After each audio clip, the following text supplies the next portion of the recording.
Damn, she's pretty. I was going on. Her breast was just in my face. Laura walks in. She's late. And she's still catwalk. I could see their eyes that they were mad. Laura, why is it that I'm the only person in this Lagos that understands you or Nigeria or Africa? Myself. I'm actually not feeling this setting. I'm tired of pretending. I want to go. And bringing all of you out of your comfort zone. Guys, the gospels in the Real Housewives of Lagos is loud.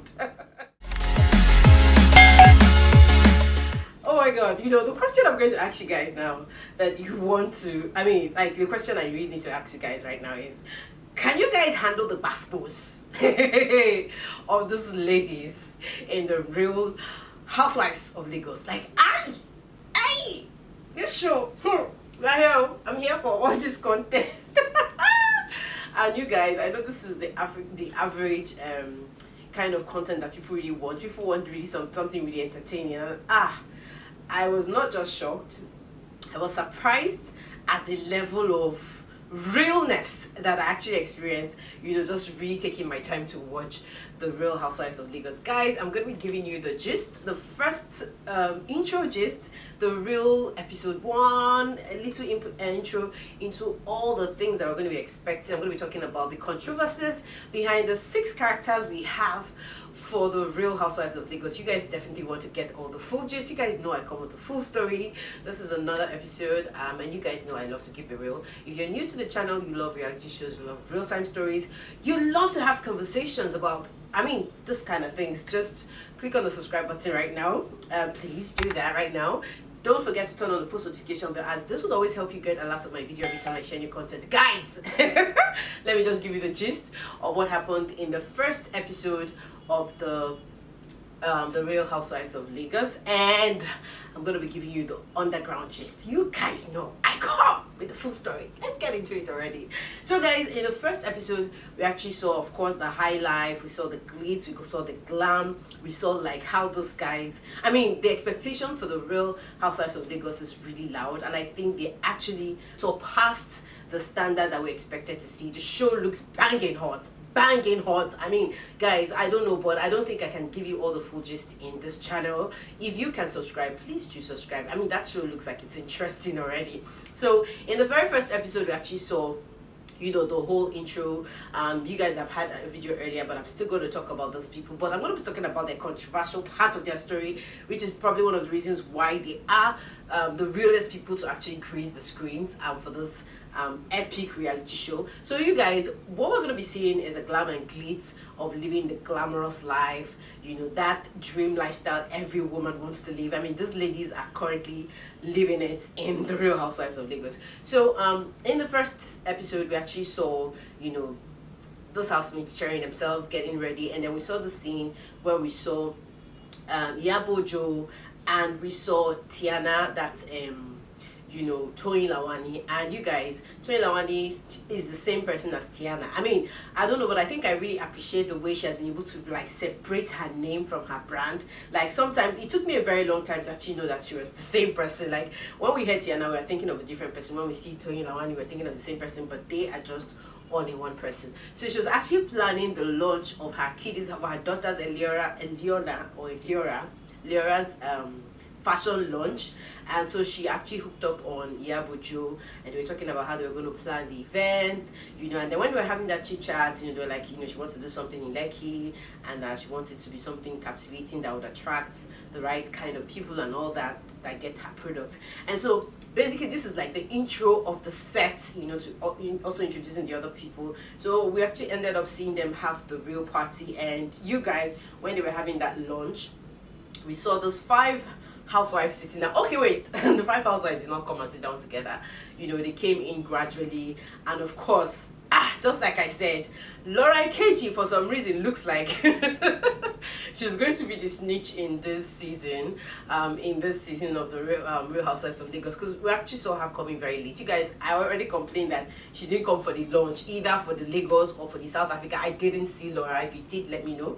but she actually came late for the party, and Toyin was all mad, Tiana was all mad that, hey, you know what, when is your own time to come late? And after it all, they sat down, they were having conversation. The only person we didn't see at this very first sitting was actually Mariam. We know that episode will still introduce itself, but we just saw the five of them. They were having conversations, talking about life, and from that conversation, from that seating arrangement, we could tell who was who. You guys, if you watched it, if you're following the show, if you have a favorite already, tell me. I'm going to be telling you all about the people that I see, the acts I think we're going to be expecting from this. My first impression of them also, I'm going to be telling you about them. Because as they sat down there, they were having this conversation. I mean, with the look from Laura's face, it was more like, okay, she didn't come to this party late. She really came to this party because she didn't really feel like coming to the party.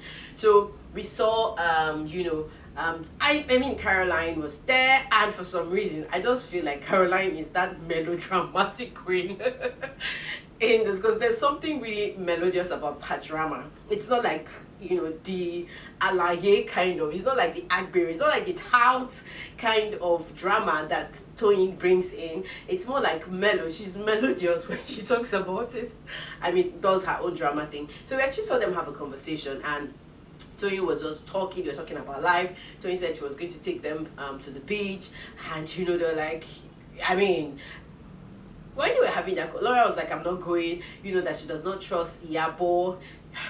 See, there's something about these women. They, we could still, when I was watching that particular scene, I could feel the fakeness, that was exuding from the everyday things we do with our friends. I mean, I could relate to everything that was happening in that scenery. So from that settings, we could tell that there was beef in the air. Laura actually explained that she was surprised that Toyin was actually trying to be cool with Caroline, because she had heard Toyin say, you know what, she's not going to have anything to do with Caroline, and she's probably surprised. So for this season, I think Laura will be that snitch. She'll be that person that at the end of the day might just go and say, this is the person that said this. I don't know, we're just watching them. We're just kind of trying to get to know them more. I'm talking about getting to know them more. Guys, I'm just going to be telling you all about those people, the controversies behind all of them, why they actually fit this scene so much, because they are very relatable. And looking at the way social media, online world, like we have two worlds right now, the real world and the social media world, where everybody's bashing everybody. I think I just need to bring this to your notice. So for Toyin has a very controversial life. I mean, she's been married 3 times, I guess, and clearly she said, what, if my husband misbehaves, I'm going to take him out, like, and marry another one sharp, and I'm make number 4. So she's just this person who doesn't really care about public opinion. She's herself 100%, and I mean, we need to respect her. So Tiana's real name is Toyin Abraham. She was born in March 1982. Basically, so Toyin is about 40 years, and her net worth, guys, quite interesting. She's worth less than 10 million. She's worth about 7 to 8 million. But I mean, looking at her flamboyant lifestyle, we could say she is a big dog. Moving over to the next person, we're seeing so Toyin is actually married. She's one of the casts that are married. And then I'm going to be talking about Mariam. Mariam is also one of the married cast. I mean, she's married to this white guy. Basically, I think that's why people have been dragging her there, like, she's a nobody just because she's married to a white person. There's so much controversies around her. Now, before even going to Mariam, one of the big controversies around Toyin Lawani was actually in the season, in the Double Wahala season where we had Sisi. One of the reasons why Tiana trended so mad and wildly was because she was also the brand designer for Payport. Payport was actually the brand that sponsored Double Wahala season, and there was this particular epic episode where Sisi, they were giving their normal party dress, and they gave Sisi this very annoying, ugly dress. Sisi actually had to use her scissors to cut it and revamp the whole thing and wore it for the party. And so online, people were really calling out on Tiana's. They were like, okay, how can you make such fabulous fabrics, designs, and come and give her fave like the ugliest outfits? People were really dragging Tiana. I think that's, she actually started trending very wildly after that incident. And then she came online and she actually vented. I mean, this is an old post, but I am very, very happy that I can still fish it out from wherever it was and brought it. This is about 2019 post. And she said, you know what, that she wasn't the one that designed it, but even at that she was supposed that they work with the theme of the every Saturday night party, and that was why she got the dress. And if she doesn't like her dress, then probably she will never give her dresses, or she'll just be giving her ugly dresses. So the ability of Toyin to actually respond in such a very controversial manner helps people understand this person is ready for drama. So I'm just trying to give you guys a history into why these people are actually very controversial. Now she got very controversial when she had this non-outfit, you know, and then people bashed her. You know, Nigerian Africans are religious people. They're like, why would you, like, this is sacrilege, this is a bad omen, you know. People said so much about Christianity, Catholic and all that, and she went ahead to do the Islam version of that. I mean, I don't know, but she's a very, very loud person. If you ask me, I think she's the gang leader in the Real Housewives of Lagos. Now moving forward to Miriam. Miriam is actually one of the youngest. She's actually very rich also, and she's married to this white dude. She got married Toyin has, okay, I'm sorry before I forget this, Toyin actually has 2 kids, yeah, and that's that. So Miriam also has a kid with her white husband, Mr. John Tima. Miriam was born December 21st, 1986. That makes her 35 or so. Okay, that makes her 36 years old. So she's worth close to $10 million. I mean, she's a big fish, if you ask me also. Moving forward, we also have, I mean, the only controversy around Mariam's name is just the fact that she got married to this white guy and he was called a bigamist, that he was already married and hadn't divorced before he got married to Mariam. So that's the controversy behind.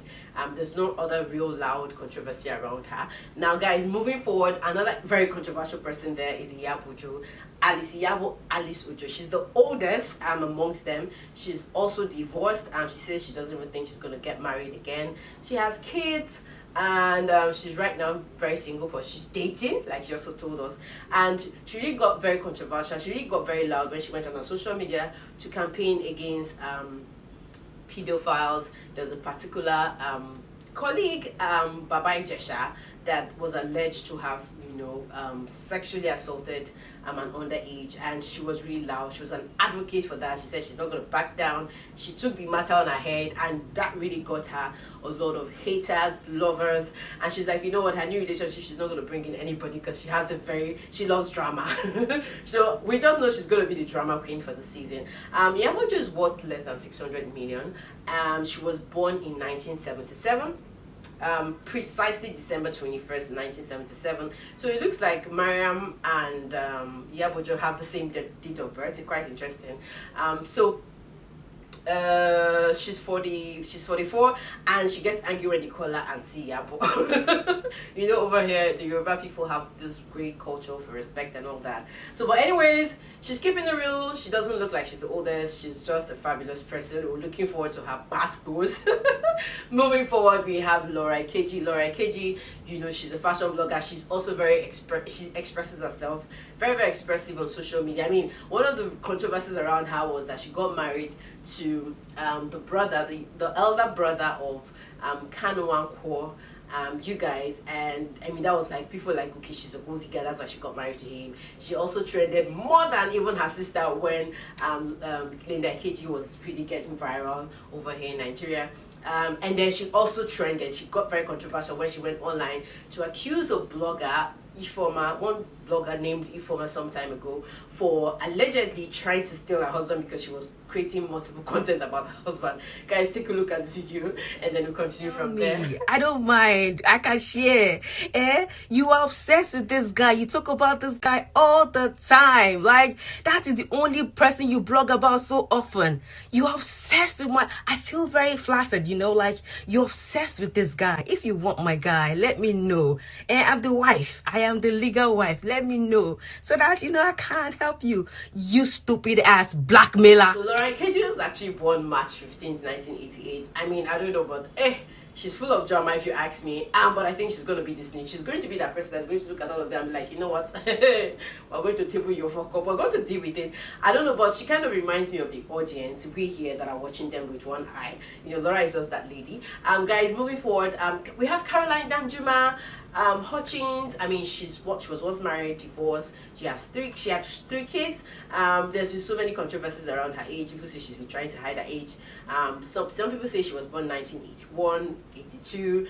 She's claiming she was born 1986. Whatever. I think she still looks very fabulous and beautiful. So according to the stories that we have and her data that she has given to the public, she says she's actually born June 26, 1987. And guys, I mean, who are we to start arguing with her over that? Caroline is 35 and people say she's almost worth $10 million. We don't know how true that is. It's just an estimation. So people say she's worth about 5 to 8 million, 10 million dollars. And hey, looking at the glam life, maybe she really is. Guys, moving over to one of the housemates that I think is the only single lady, never been married. I'm going to be talking about Chioma Ikoku. Chioma Ikoku is the youngest, and I think she's quite rich for her age. She's worth less than $1 million. She's worth about $720,000. She's doing well. She has multiple businesses. She's living the fab life. She is a lawyer.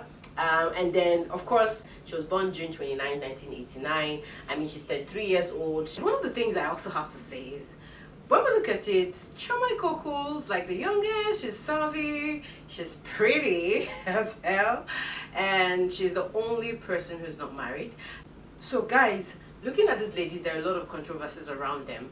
But I'm going to say something. One of the hidden things, there's some hidden facts about these guys that a lot of people don't know about, that I think I should really talk about, aside from their controversies. You guys, one of the things I know we're going to be looking out for in this show is that these ladies will try to be a little extra in almost everything they do, and we need to understand it's because of the cameras and it's because they want to get us entertained. Because when I look at Danjuma, and for example, when I look at someone like Caroline, we see savviness in her, but hey, from another perspective, guys, we see a very religious person in Caroline. When we look at the way, you know, Tiana is always hot and blazing, the other side, there is some humility in her. Like, if you know her, you know these things are true. When we look at somebody like Laura, I mean, we see this kind of vibe from her. She is someone who loves family, and you know, she's a very loyal person. So I don't know, but there's so much drama to this, and we're looking forward to seeing much more in the Real Housewives of Lagos. Guys, let me know your thoughts about this reality show that is about to take over our spaces. I'm going to see you all in another episode. For now, guys, thank you so much for your watch time. I'm going to see you all in another episode. Ciao, ciao, guys. See you very soon.